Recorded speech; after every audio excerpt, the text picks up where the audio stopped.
Everyone, Cheyenne Crispin with the VIP Internet Stable. Here with me now is, of course, one of the VIP trainers, John Butenschoen. John, let's talk about that 2025 season you had. Over 2,000 wins, training wins, and also, too, our Duchess finishing second there in that Kentucky Filly Futurity. Heck of a season you had. Yeah, we were very pleased with it. I mean, our little blip on the schedule obviously was our disqualification up in Canada, kind of hurt. But all in all, we were very pleased with what we ended up with there last year.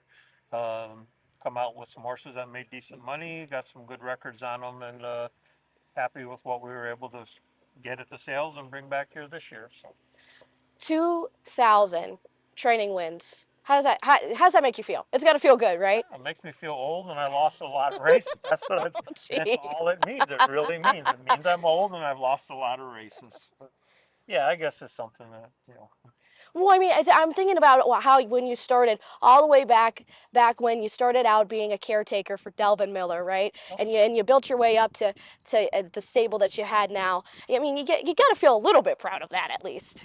Yeah, I mean, it wasn't. It changed. Just a dumb farm boy from Illinois that got lucky. Got hooked up with the right people and had a lot of support from a lot of different people from back home until we moved out East Coast and down here and bringing horses to Florida. And just been real fortunate that people have stuck with us. Speaking of people that have stuck with you, we're going to talk a little bit about those two-year-olds you have with VIP, and of course the 3-year-old that you have as well. We're going to start off with Mystique Landing. This was a $82,000 yearling purchase at the Lexington Select Sale. Tell us a little bit about Yeah, I him. was kind of surprised that we got her for that amount of money. I could have sold her 8 times over after we were able to purchase her, but she's a tactical landing out of a Cadabra sister, so you couldn't really go wrong there. Big, strong mare, moved good on the video. Everything seemed to fit in place to how I wanted to see it, and I think we were very lucky to get her. It's a little bit of money to spend, but thought she could have well sold for more than that. Uh, and she's training like she's supposed to. She's a real nice filly. We've been in 32 with them at this point. Probably come my last half in 112 or so, but so we'll see. Keep our fingers crossed. Absolutely, but talk to me a little bit. I noticed that Scotty Z, the money man, was training her. What was his thoughts on her?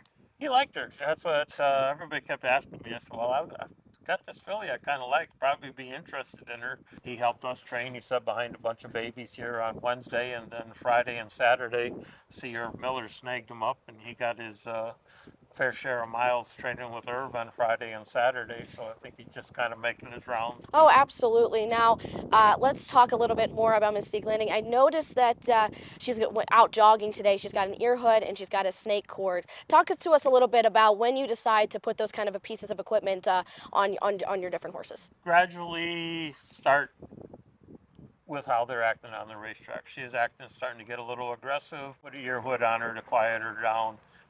We went through a bunch of different bits trying to find something that she'd respect without being something too severe. And after about 7, 8 different changes, she's really accepted the snake cord. It can be a little bit severe on some of them, but I'd rather, as long as she ain't fighting it, tearing herself up, or doing anything silly, I want them to learn to drive 2 fingers, sit in a hole. I just wasn't happy that she was getting a little aggressive, and that family can be a little aggressive. Probably been a little more cautious and maybe have her a little bit over rigged for where we need to be. But as long as she accepts it and she keeps a good attitude, which she has so far, we'll continue with that. Absolutely, because although speed is important, being able to manage and control them is also important as Oh, well. they gotta. I mean, a horse can win races by being a talented horse or fast horse. But they gotta learn to be a racehorse. That's part of what we do down here. And blessed to be in Florida, where they can get out, pretty much every day that you want to train them and get the miles into them, get them in with a group of horses, and make them do what you want them to do. Speaking of the one that was kind of out in the field this morning, it was the horse's name originally was Mind Your Humboldt, now changed to the Devil's Money. This guy got castrated early on. Talk to us a little bit about how he's progressing. He's doing really well. The money, or the Devil's Money, kind of come about. He sold his hip number 666 in the sale.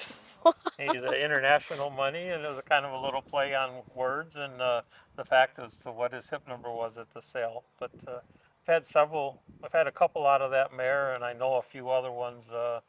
The mare Jules and Hawk there, or We had Praisia Light, was a really nice Chapter 7 filly. Unfortunately, she broke a coffin bone. Mm. M&L of Delaware, one of my other clients, subsequently has bought two out of that mare, Our Charm and Our Gem, Mm. that Linda Toscano has trained, and they've done well. So I kind of had my eye on this colt, thinking that being an international money and out of family that I knew he could be affordable, and it worked out that way. I liked him when I seen him at Crawford's, seen him turned out in the field. I thought his video was good. He moved good.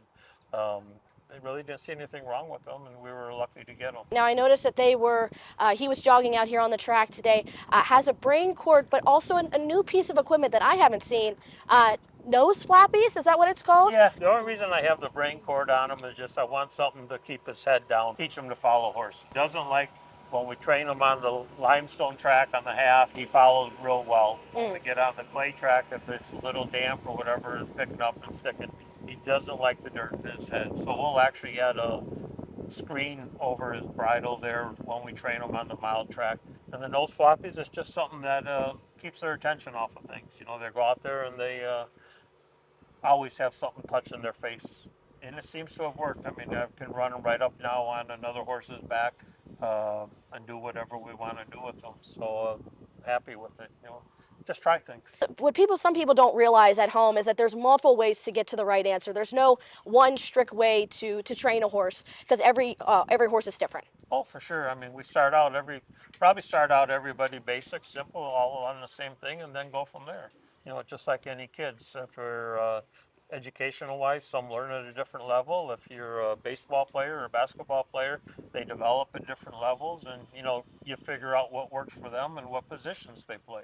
You know, so it's the same with the horses. You figure out what works for them and make sure they stay happy, make sure they're good gated, and get the miles, build them up, get the foundation into them. Now we're going to move on to the 3-year-old that you have for VIP, and that is No Freak Volo. Was raced very competitive there in that Commonwealth Series. Hit the board in 4 of 10 starts, made well over 50,000. Talk to us a little bit about this guy and how he's been progressing so far. Just a real big growthy colt that we got at the sale. I was surprised we picked him up 2 years ago there for only $20,000. Another family from Kentucky that I've had a lot of luck with, Nixie Volo, and you know, we go right down the line and can kind of name the ones that we've had. I think maybe the father Patrick maybe held his value down a little bit to where we were able to procure for what we did. And just a nice horse. I mean, we're a little disappointed. He kind of flattened out. His first start at Lexington was a powerhouse, and he got sick on us. And I had some sickness go through the barn, and we had a lot of high liver enzymes. Had horses that just really didn't bounce back real well. So I'm very pleased we turned him out after the Oak Grove meet there. You know, he was competitive, but he just wasn't firing like we wanted to see him. He's filled out, grew up, and he's training back real well now. So we're, you know, hopeful that, you know, be able to race very competitive in one of the series or one of the divisions in Kentucky. We got a lot of opportunities. Plus, he's also PA eligible, so we can pick our spots. So it gives us, a horse like him gives us a lot of opportunities where we can race. Absolutely gives you a lot of options, but also too, let's go back and talk about that the Kentucky Sire Stakes final going for 100,000. Talk about he was in tough. He was in against Silverstein, who set a world record. Yeah, he faced a few pretty decent horses. You know, and another thing like on that horse, we were lucky after I bought him for what I did.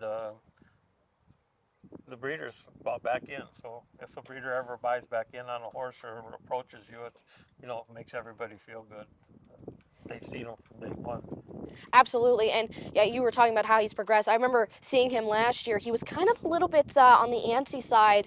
Definitely seems to, like you said, has grown up and has seemed to calm down a little bit too. Oh yeah, that comes with maturity, you know, and getting them a little more tired, train them up a little bit tougher. Speaking of training, he did train today. Looked very good out there. What are your plans, kind of for everybody for the VIP stable in 2026? Well, the babies always stay down here until around the 1st of May. I don't want to rush getting them up there with the weather and the track. We got a very good track here, good tracks here. We're already paid up for the season. you start taking 20, 30 horses north, even if it's 2, 3, 4 weeks earlier, and paying stall rent up there when they paid up on the season. Let's take advantage of what we have down here. So that's where I'm at with the babies. The 3 year olds, every year we have qualifiers here the first 3 Fridays of April. We'll look to have them qualified then and send north. And if we have something that's progressing along a little quicker, they're going a little faster, and there's series, maybe the Bobby Weiss series at Poconos, or if they have something going on, and even the non-winners, they go for enough money at Oak Grove.